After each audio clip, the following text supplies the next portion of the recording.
Hello everyone, फिर से आ गए इलेक्ट्रोमैग्नेटिक इंडक्शन यूनिट का वीडियो लेके। पहले क्या किया हुआ है, electromagnetic induction as a chapter पुराने वीडियोस देखो समझने के लिए। और इस वीडियो में क्या करेंगे, इस वीडियो में हम पता करेंगे कि ऑल्टरनेटिंग करंट क्या होता है, आरएमएस वैल्यू ऑफ एसी क्या होती है, और एसी की कुछ एडवांटेजेस और ड्रॉबैक्स। ऑल्टरनेटिंग करंट, सो ऑल्टरनेटिंग करंट या वोल्टेज को डिफाइन करना है। पहले अगर करंट की टर्म्स में, तो it is the current which changes its direction और पोलैरिटी पीरियोडिकली। और अगर वोल्टेज है तो करंट की जगह वोल्टेज लिख देना, बात वही निकलेगी डेफिनेशन में। दूसरी डेफिनेशन अगर ऑल्टरनेटिंग करंट की, it is the current which varies like a sine function with time. और वोल्टेज के केस में करंट की जगह वोल्टेज लिख देना। इंस्टेंटेनियस करंट की बात करें तो उसके लिए इक्वेशन होती है I is equals to I M sine omega T. आप आई एम की जगह आई नॉट भी यूज कर सकते हैं। बाय द वे, यहाँ पे आई एम का मतलब है एम्पलीट्यूड ऑफ एसी और ओमेगा का मतलब है एंगुलर फ्रीक्वेंसी ऑफ एसी। अगर मैं इंस्टेंटेनियस वोल्टेज की बात करता हूं तो वहां आता है V equal to V M sine omega T. V M की जगह आप वी नॉट भी लिख सकते हैं। वी एम का मतलब है एम्पलीट्यूड ऑफ ऑल्टरनेटिंग वोल्टेज और ओमेगा है angular frequency of alternating voltage. अच्छा, ऑल्टरनेटिंग करंट एक कंप्लीट साइकिल में जीरो होता है, ठीक है। क्यों? क्योंकि इंस्टेंटेनियस करंट जो है वो एक साइन वेव की तरह मूव कर रहा है साइनोसॉइडली। तो इसके अंदर कोरस्पॉन्डिंग पॉजिटिव और नेगेटिव वैल्यू होंगी हर साइकिल में। तो एवरेज निकालोगे तो जीरो ही निकलेगा। यही कारण है कि ऑर्डिनरी डीसी एमीटर और वोल्टमीटर जो है वो एसी या एवी को मेजर नहीं कर पाते हैं और जीरो रीडिंग दिखाते हैं। लेकिन ध्यान रखना, एवरेज करंट जीरो है, एवरेज पावर कंज्यूम्ड जीरो नहीं है। क्यों? क्योंकि पावर का फॉर्मूला होता है आई स्क्वायर आर। तो चाहे आई पॉजिटिव हो चाहे आई नेगेटिव हो, स्क्वायर करोगे तो पॉजिटिव ही आएगा। वो कैंसिल तो नहीं हो सकता साइन के बेस पे। तो ये वैल्यू आपकी जीरो नहीं आएगी। और अगर पावर जीरो नहीं है तो हीट रिलीज भी निकलेगी और एनर्जी डिसिपेटेड भी होगी।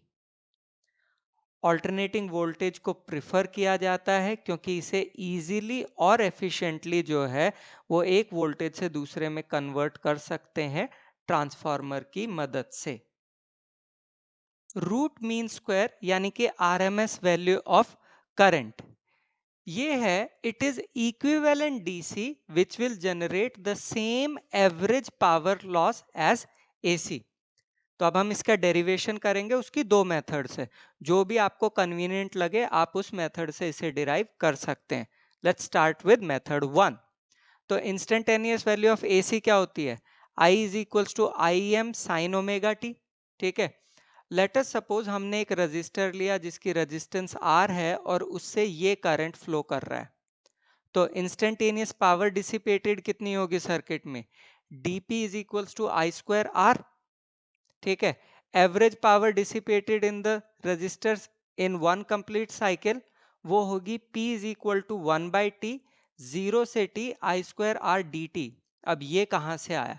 ये है एक मैथमेटिकल कॉन्सेप्ट जो कहता है average value of a function F T over a period T is F T is equal to one by T F T D T integrated from zero to T.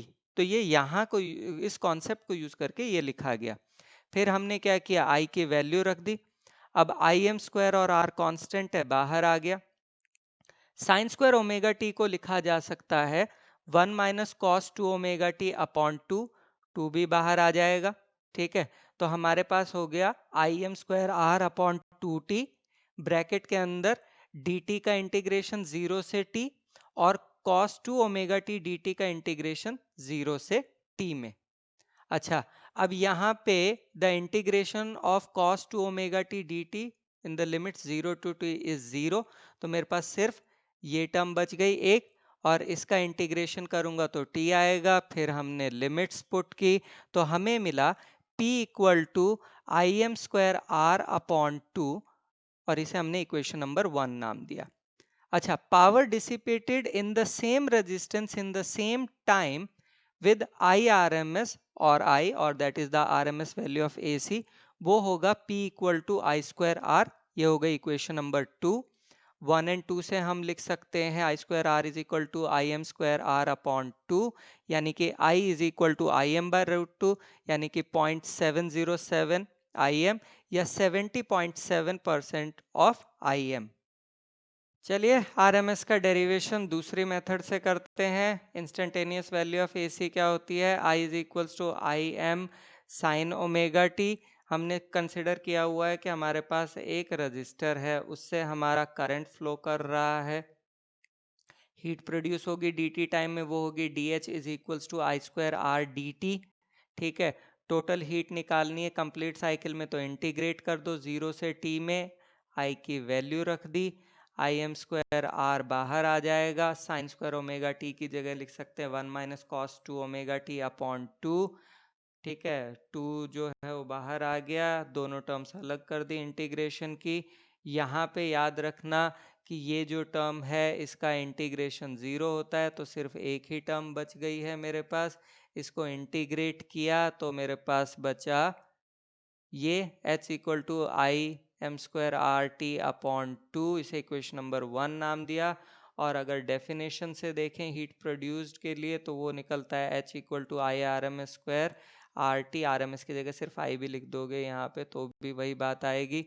1 और 2 को compare किया तो मेरे पास निकलता है आई आर एम एस या I is equal to I M by root 2, that is 0.707 IM और 70.7% of IM। चलिए, इसी तरह से VRMS भी निकाल सकते हो। ठीक है, अच्छा अब एग्जाम्पल समझते हैं कि एक हाउस होल्ड में वोल्टेज आ रही है 220 वोल्ट, वो आपका क्या है? RMS वैल्यू है, जिसमें पीक वैल्यू निकलेगी under root 2 of V, that is 311 volt.